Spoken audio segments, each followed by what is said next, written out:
Chuck, one of the things that I notice I'm asked to fill out whenever I go to a workshop or take a class or go to a conference is they ask me to fill out this, it looks like almost like a survey.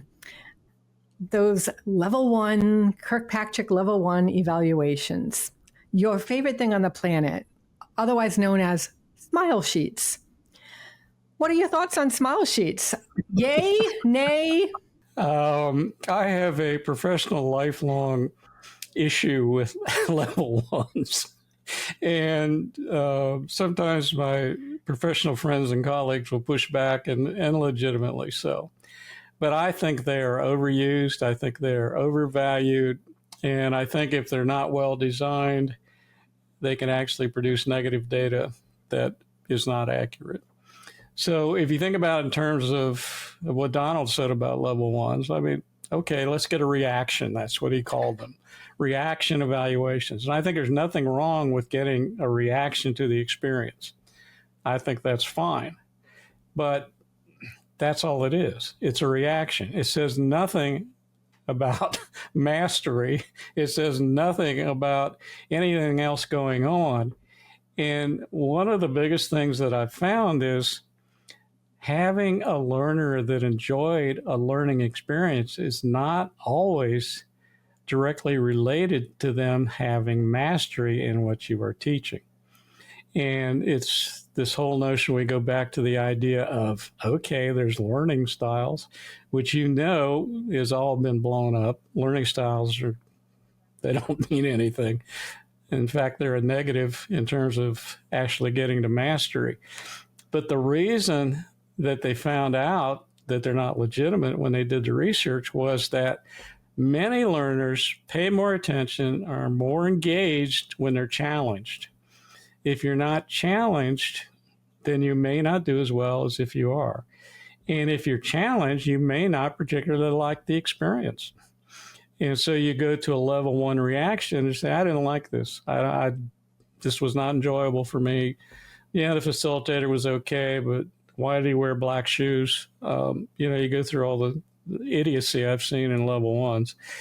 And you have to think, okay, what am I going to accomplish here? What am I really trying to get to?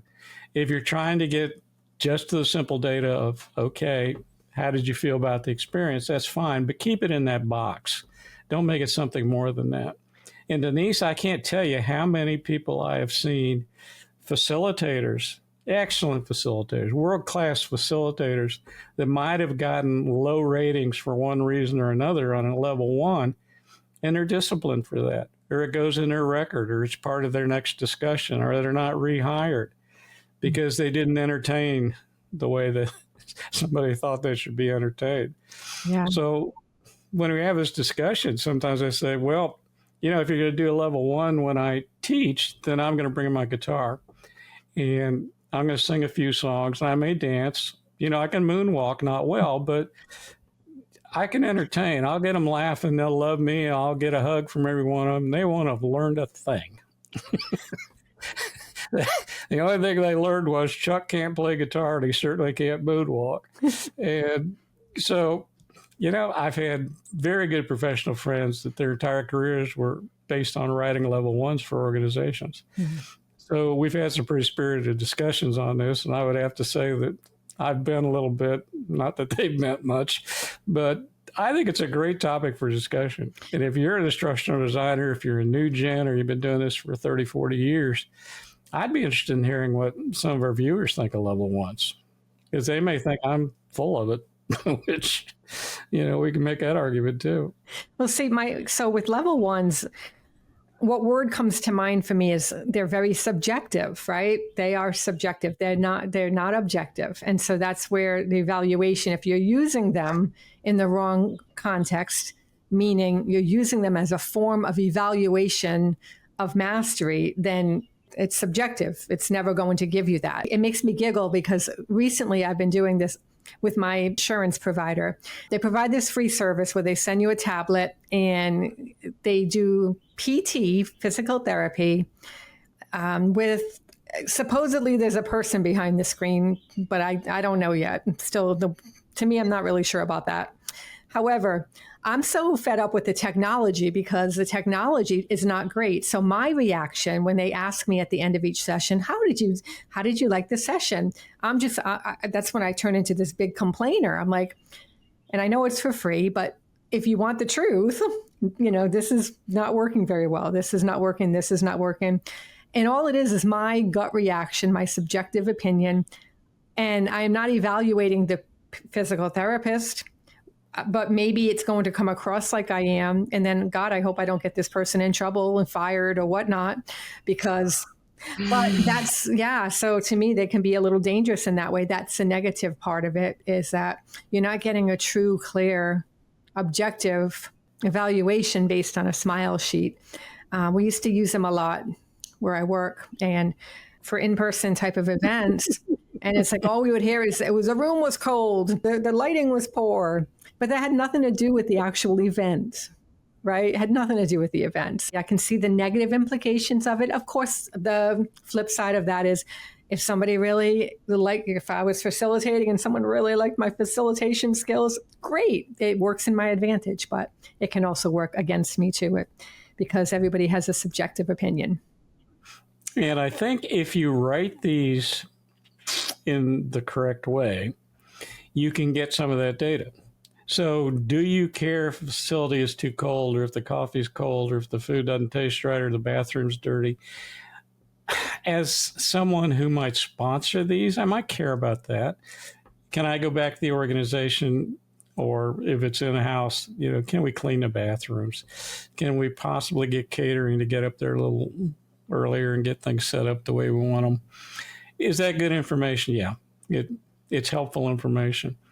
But from a design perspective, how does that really impact going through the course, getting to evaluation and mastery of the content? So I think I am probably a little off the hook in terms of how I don't like them, but I think there is some value in some of it. I just would say to you, don't put too much value in elements of this that don't relate directly to what you're trying to accomplish. And the other thing that I've found is online evaluation forms, whether it's in higher education or anywhere else, they are so far off the track in terms of what they ask that I still don't understand what they're doing. And so if you look at the evaluations for a course in higher ed, and I get them every term, all my students get evaluations. And it usually goes back to, yeah, Chuck answered my emails, or he was always there when I needed him. What does that say about what they walked out with? And, okay, would you recommend this course to a friend? Okay, maybe somebody I don't like. I mean, how do you qualify that kind of a question? So I just don't like them. And all of you that are watching this, put something in the comments about how you feel about these things. Yeah, I think level ones have a place where, imagine you're an event planner and you'd like to know, like, how is my event planning going? You're evaluating someone's event planning by the room was terrible, the food was terrible, or the music was great. Then great. It's wonderful for gauging that kind of a reaction, like you said. But if in the context of instructional design, where we are trying to get a learner to mastery, that's when level 2 is the one that you need to really be focusing on. And level 1 has nothing to do with that. So I think we get back to the same discussion that we always get to in instructional design, is how professional do you need to make the product? So if this is a casual presentation, it's not really learning, it's just someone standing up in front of a group making a presentation, okay, fire away on level 1s, because you have no legitimacy on any of the other 3 levels anyway. And that's part of the confusion, is what is a course? What is the learning event? So standing in front of a group in a seminar making a presentation, to me, is not learning. It's not unimportant, but it's not a learning package. And a lot of times that confusion then leads to the level 1 confusion, because we think, well, how else are we going to measure anything? That's the only thing we have to measure. So when you were doing events, Denise, I know you did these kind of things because I was at some of your events. I actually did some of your events. So, I'm used to it and I'm okay with it and all that's fine. But then you have to ask yourself, is this a learning product or is this something else? And that's one of those fundamental questions that I touch on a lot, is let's define what we're really doing here. If we're just doing a presentation, terrific. Let's call it that. Let's not pretend it's something else. But if it's really a course and you really want people to be able to leave with something tangible and something you can measure, then let's call that a learning product. And what you just said makes so much sense. And yeah, thanks so much for highlighting that.